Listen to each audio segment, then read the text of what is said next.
ఒకవేళ for example 80% work చేసాడు, పుట్టుకొని తెచ్చిపోయాడు. సరే ఇంకొక ఇంజనీర్ వచ్చి మళ్ళీ జీరో నుంచి స్టార్ట్ చేయాల్సిన అవసరం లేదు. సో అగైన్ వాడు ఇక్కడ నుంచి 80% 81 నుంచి స్టార్ట్ చేయొచ్చు.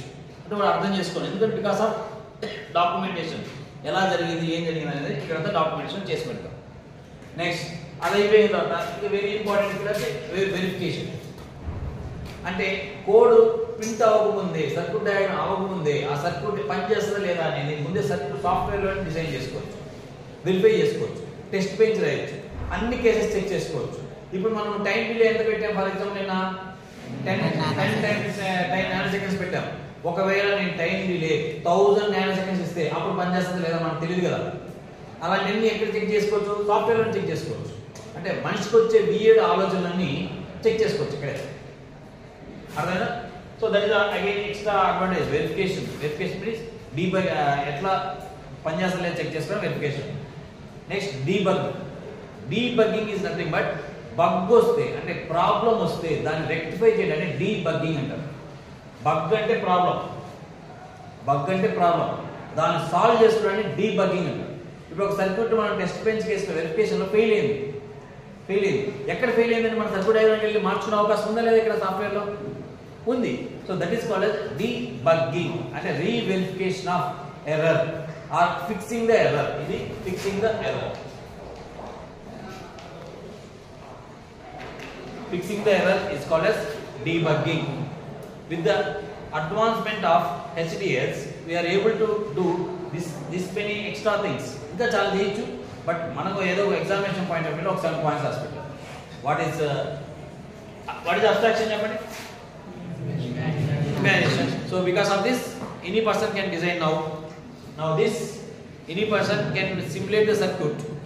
Okay, next because of this the program can be C program can be converted to circuit diagram because of this. Now this is portability. It can move to any environment for workable work చేయడానికి work చేస్తుంది. Next it is documentation. So because of దానివల్ల clarity అంటే next generation వాళ్ళు already ఇప్పుడు half add అనే programme రాసి పెట్టేశాడు అనుకోవాలి, దాన్ని ఫుల్ యాడ్ వాడు వాడుకోవాలంటే దాని డాక్యుమెంట్ చదువుకుంటే అర్థమవుతుంది. అంటే ఓన్లీ ప్రోగ్రామ్ చూసి అర్థం కాదు. ఇది అంటే హాఫ్ యాడ్ చిన్న ప్రోగ్రామ్ కూడా అర్థమైంది. మా ఒక పెద్ద ప్రోగ్రామ్ ఒక 1000 లైన్లు రాసి పెట్టాడు వాడు పొరపాటు, అదంతా చదువుకోలేడు కదా వాడు. డాక్యుమెంటేషన్ చూస్తే అర్థమైపోతుంది కదా. సో అదొక extra advantage. Next year verification. So like testing, test bench cases అని ఇక్కడ పెట్టుకొని చెక్ చేసుకోవచ్చు. అసలు దీని పర్పస్ ఆఫ్ HDS ఇదే main verification. Next debugging. Error ఏదైనా వచ్చిందనుకో దాన్ని కరెక్షన్ చేసుకోవచ్చు. That is called debugging. Okay. So next topic is difference between instantiation and inference. So దీనికి క్లియర్గా డౌట్ తీసుకోవచ్చు. ఇప్పుడు ఇన్స్టాన్షియేషన్ అంటే మీకు ఆల్రెడీ తెలుసు. వాట్ ఇస్ ఇన్స్టాంట్ అంటే కాపీని క్రియేట్ చేయడానికి ఇన్స్టాంట్ అంటాం. ఆ ప్రాసెస్ని ఇన్స్టాన్షియేషన్ అంటాం. సో ఇది ఇన్స్టాన్షియేషన్ అనేది ఎక్స్ప్లిసిట్గా నువ్వు మెన్షన్ చేస్తేనే అది ఇన్స్టాంట్ అవుతుంది, అంటే అవ్వదు. అంటే ఇప్పుడు నీకు అన్ను తెలుసు కదా అని అన్ను అవసరమైనప్పుడు అదే అన్ను రాదు కదా. ప్రోగ్రామ్ ఫర్ ఎగ్జాంపుల్ మాడ్యూల్ అని రాసి హాఫ్ యాడ్ ప్రోగ్రామ్ రాసి పెట్టామమ్మా, క్లోజ్ అయిపోయింది. ఓకేనా? మాడ్యూల్ రాసి ఎన్ని మాడ్యూల్ చేసాం. ఇప్పుడు దీన్ని కాల్ ఫార్ చేయాలంటే మనం ఏం చేయాలి? మనం హాఫ్ యాడ్ చేసి AW అని పెట్టి ఇట్లా మెన్షన్ చేస్తే తప్ప అది ఇన్స్టెంట్ అవ్వదు. అంటే మాడ్యూల్ రాసేంత మాత్రం ఇన్స్టెంట్ క్రియేట్ అవ్వాలని లేదు. Module is called blue print.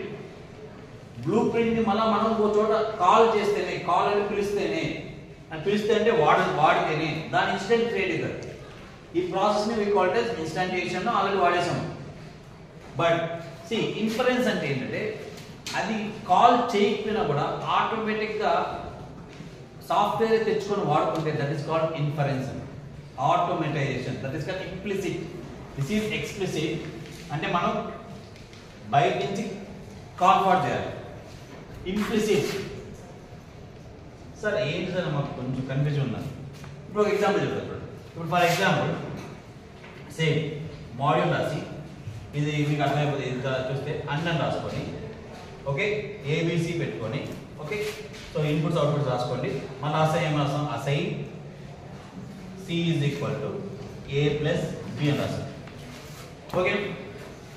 ఇక్కడ A అంటే తెలుసు, ప్రోగ్రామింగ్ తెలుసు. B అంటే ఇన్పుట్ అవుట్పుట్ తెలుసు.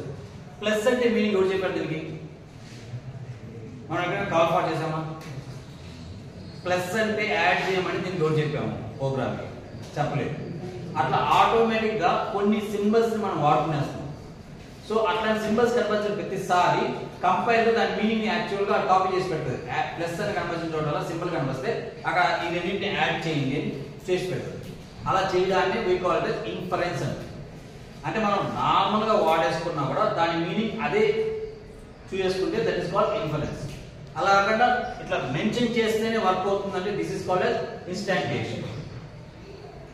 అర్థం? ఇప్పుడు ఇలా ప్లస్ కానీ అండ్ సింబల్ కానీ ఆర్ సింబల్ కానీ ఇట్లా అప్ సింబల్ కానీ ఎగ్జామ్ సింబల్ కానీ ఇలాంటి ఏదన్నా కదా వాటి మీనింగ్స్ అన్ని ఎక్కడ వస్తున్నాయి? మనకు లైబ్రరీ ఫైల్స్ నుంచి వస్తున్నాయి. సి ప్రోగ్రామ్ లో కూడా అంతే, స్టూడియో.h లైబ్రరీ ఫైల్స్.